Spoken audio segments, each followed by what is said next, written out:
नमस्कार, कैसे हैं आप सब। उम्मीद करता हूं आप सुरक्षित होंगे। मैं राहुल सिंह, CEO भूमिदेखो.com, डायरेक्टर बांग्लादेखो.com। हम उत्तर प्रदेश के 4 महानगर में प्लॉट उपलब्ध कराते हैं। अगर इस वीडियो को पहली बार आप देख रहे हैं तो हमारे चैनल को सब्सक्राइब करें, लाइक करें, कमेंट करें। फेसबुक पर अगर आप इसे देख रहे हैं तो लाइक करें, कमेंट करें, शेयर करें। थैंक यू सो मच, बहुत बहुत धन्यवाद।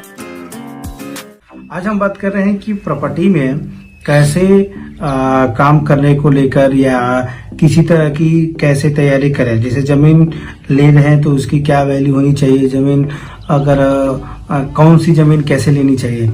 जैसे मैं बात कर रहा हूँ कि अगर आप जमीन 10 बीघे की ले रहे हैं या एग्रीकल्चर जमीन ले रहे हैं या प्लॉटिंग की जमीन ले रहे हैं तो क्या जमीन की इनायत क्या है, जमीन का प्रोफेशन क्या है, जमीन भार को मुक्त है कि नहीं, 143 है कि नहीं, इन सब चीज़ों पर मैं आपको बात बताने जा रहा हूँ। सबसे पहले जमीन की बात करते हैं कि भाई फ्री होल्ड अगर हम जमीन लेने जा रहे हैं तो फ्री होल्ड में चीज़ें क्या क्या होती हैं उसके बारे में बात करते हैं। फ्री होल्ड जमीन के लिए सबसे पहले हमारी जो चीज़ें होती हैं वो कि जिसके नाम, जिस व्यक्ति से हम जमीन ले रहे हैं उसके नाम से जमीन है कि नहीं, और उसमें अगर हमें जांच पड़ताल करनी हो तो हमें कितनी जांच पड़ताल करनी चाहिए उसके बारे में। आप रिकॉर्ड रूम जाइए और रिकॉर्ड रूम से वहाँ पे मुंशी होते हैं, उनको 250-200 रुपये का खर्च करिए और उनको कहिए कि इनका 10 साल, 5 साल या 20 साल जांच करें और 20 साल का रिकॉर्ड निकाल लिए, 10 साल का रिकॉर्ड निकाल के 5 साल का रिकॉर्ड, तो जमीन मनसूबात कैसे आई, कौन कौन जमीन बेचा है 5 साल के रिकॉर्ड में, 10 साल के जमीन में परदादा दादा कौन कौन थे, किसके नाम से जमीन बटी, वो सारा रिकॉर्ड निकल के आता है। और वर्तमान में इनके नाम से जमीन है कि नहीं है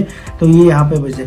तो सबसे बड़ी बात यही है कि अगर आप यहाँ पे अगर इनायत या मालिकियत चेक कराते हो तो यहाँ पे आपको फ्रॉडगिरी या लूटने या इन सब चीज़ों से बच सकते हैं। कस्टमर यही काम नहीं करते हैं, 250 रुपये उनसे खर्चा नहीं हो पाता और 10 लाख 5 लाख अपना गंवा लेते हैं। दूसरी बात, कस्टमर अगर मान लें बिल्डर या डायरेक्टर या जो भी कर रहा है, कंपनी के मालिक या किसी कंपनी से जमीन ले रहे हैं तब कि नहीं जमीन हमारे नाम से, तो उसके नाम से जमीन रजिस्ट्री है कि नहीं है, कितना जमीन उसने लिया है, वो सारी चीज़ें आप वहाँ पर देखते हैं। गाटा संख्या में आपको दिखाता है कि इनकी मालकियत की इतने हिस्से में से इतनी जमीन उन्होंने लिया और इतनी जमीन में किसको बेचा है, उसको आप ऑनलाइन डेटा पे आप देख सकते हैं। मैं डिस्क्रिप्शन में वो चीज़ें डाल दूंगा कि कैसे आप चेक कर सकते हैं कि उसने कितनी जमीन लिया है और कितनी जमीन वो बेच पाएगा, कितनी जमीन रोड की है। देखिए सबसे बड़ी बात ये थी कि एक बिस्वा या 1 बीघा जमीन, देखिए अधिकतर कस्टमर 1 बिस्वा जमीन लेते हैं। 1 बिस्वा जमीन लेने के बाद हमें ये नहीं पता करते हैं कि उसने कितना जमीन लिया। जिस घाटे संख्या में आपकी रजिस्ट्री हो रही है उस घाटे संख्या में कितना उसने जमीन लिया हुआ है और कितना जमीन वो रजिस्ट्री कर सकता है, उसका अधिकार है कि नहीं है, वो हम ये पता नहीं करते हैं। जो कि 250 से 500 रुपये खर्च है, जहाँ पे हम 5 लाख 10 लाख रुपये लगाते हैं।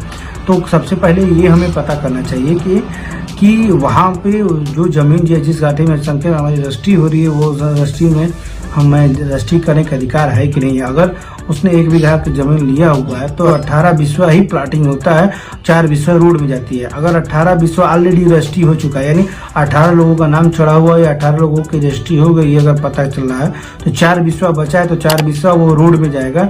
आप उसको ना ले, वो जमीन ना ले, वो रोड की जमीन है जिसमें आपको आगे चल के दिक्कत होगी। तो ये ही होती है तैयारी आपको जमीन लेने में। अधिक जानकारी के लिए दिए गए नंबर पर संपर्क करें। बहुत बहुत धन्यवाद। Thank you.